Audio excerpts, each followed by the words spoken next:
कड़ी बनाना किसे नहीं आती, हर कोई बना लेता है, लेकिन जायकेदार और मज़ेदार कड़ी तो हर कोई नहीं बना सकता। जी हाँ, माशाल्लाह बहुत ही जायकेदार और मज़ेदार मेरी कड़ी बनती है, हर कोई तारीफ़ करता है। आप मुझसे भी बेहतर कड़ी बना सकते हो अगर ये रेसिपी आपने पूरी देख ली तो। बिस्मिल्लाहिर्रहमानिर्रहीम, अस्सलाम वालेकुम। तो कैसे हैं आप सब? आज हम बना रहे हैं जायकेदार और मज़ेदार, जिसे देखते ही दिल करे कि इसे खाया जाए। और अगर आपने ये कड़ी घर में तैयार कर ली ना, तो घर वाले तीनों टाइम आपसे ये कड़ी मांगेंगे खाने में। ये इतनी मज़ेदार बनती है ना कि तीनों टाइम ही दिल करता है कि सफ़ेद चावल के साथ भी खाया जाए और रोटी के साथ भी खाया जाए और सुबह पराठे के साथ भी खाई जाए। इतनी मज़ेदार और जायकेदार ये कड़ी तैयार होती है। ज़रूर ट्राई कीजिएगा, आपको बहुत पसंद आएगी। चैनल पर न्यू है तो सब्सक्राइब कर लें। वीडियो पसंद आए तो एक प्यारा सा लाइक और एक प्यारा सा कमेंट कर दें।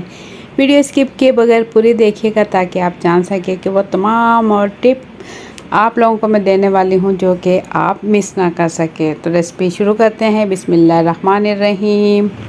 जायकेदार कड़ी बनाने के लिए यहाँ हम ले लेंगे खूबसूरत सी देगची और इसमें डाल देंगे एक बड़ा चम्मच कुकिंग ऑयल का। साथ ही इसमें डाल देंगे 2 मीडियम साइज़ की प्याज बारीक कटी हुई और इसे अब हम थोड़ा सा पकने तक छोड़ देंगे। तो इतनी देर में यहाँ हम ले लेंगे खुला सा बर्तन और एक छलनी ले लेंगे और तकरीबन कप के हिसाब से लें तो ये 1.5 कप हम ले लेंगे बेसन। बेसन यहाँ पर अच्छा होना चाहिए। पहले बेसन अच्छा सा छान लें, खुले से बर्तन में बाउल वगैरह ले लें और इसमें बेसन अच्छे से छान लें ताकि इसमें कोई भी कचरा वगैरह ना हो। ये देखिए माशाल्लाह बेसन साफ़ सुथरा है, इसे हम छान लेंगे। बेसन अच्छे से साफ़ कर चुके हैं। इसके बाद हम इसमें शामिल करेंगे दही। ये मेरे पास दही है, घर का बना दही है, तकरीबन 1 पाव दही है। ये 250 ग्राम दही है। इससे पहले बेसन में हम हाथों की मदद से अच्छा सा मिक्स करें। हाथ अच्छे से धो लें, धोने के बाद हाथों से अच्छा सा मिक्स करें तो इससे अच्छा भी मिक्स होगा और जल्दी भी मिक्स होगा। जब तक बेसन अच्छे से मिक्स हो जाए, दही का दाना दाना ख़त्म हो जाए, उस टाइम तक हम इसे मिक्स करेंगे। इसके बाद इसमें पानी शामिल करेंगे। इसमें तकरीबन 2 गिलास हमने पानी डाल लिया। पानी डालने के बाद फिर से इसे अच्छा सा मिक्स करेंगे ताकि पानी बेसन अच्छे से मिक्स हो जाए।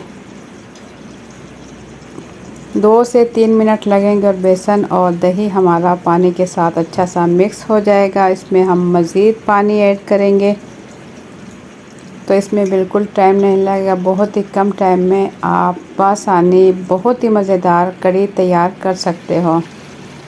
ये देखिए इसमें मैं मज़ीद पानी डाल दूँगी। तकरीबन 2 से 2.5 किलो पानी इसमें मैं डाल दूँगी। और प्याज यहाँ देखिए नरम हो चुके हैं। प्याज हमने गोल्डन नहीं करने, सिर्फ नरम करने हैं। ऑयल में प्याज नरम हो जाए इतनी देर बस हमने इसे पकाना है। इसका कलर नहीं आने देंगे, वाइट प्याज ही रखेंगे। और इस टाइम इसमें डाल देंगे खाने का चम्मच भर के अदरक लहसुन का पेस्ट। अब इसे अच्छा सा मिक्स करेंगे। अदरक लहसुन का पेस्ट इस टाइम तक पकाएंगे तकरीबन 1 मिनट के अदरक लहसुन के पेस्ट का कच्चापन ख़त्म हो जाए, इसकी स्मेल ख़त्म हो जाए। 1 मिनट इसे पकाएंगे। इसके बाद इसमें स्पाइसेस मसाले ऐड करेंगे। मसालों में ले लेंगे नमक हम ले लेंगे 1.5 चाय का चम्मच भर के। आप नमक अपने टेस्ट के मुताबिक ऐड कर सकते हो। 1.5 चम्मच ही हम ले लेंगे पिसी हुई लाल मिर्च, कश्मीरी लाल मिर्च है मेरे पास, 1 चाय का चम्मच ले लेंगे। हल्दी पाउडर, कड़ी के खूबसूरत कलर के लिए हल्दी पाउडर का इस्तेमाल हम ज़्यादा करेंगे। 1 चाय का चम्मच हमने हल्दी पाउडर शामिल कर दिया। बहुत ही कम मसालों में ये कड़ी आप इसी तरीके से बनाकर ज़रूर ट्राई करें, आपको बहुत पसंद आएगी। और इसे हम 1 मिनट भून चुके हैं। और इसके बाद जो हमने बेसन और पानी वगैरह मिक्स किया था, दही मिक्स किया था, ये इसमें डाल देंगे। हल्का सा इसमें चम्मच चलाएंगे, मिक्स करेंगे और ढक्कन ढककर इसे छोड़ देंगे ताकि इसमें जल्दी उबाल आ जाए। ये मज़ीद मैं पानी शामिल कर दूंगी। इसमें आधा लीटर तकरीबन मैंने फिर से पानी मिक्स किया और ढक्कन ढककर इसे मैंने पकाया लो टू मीडियम फ्लेम पर।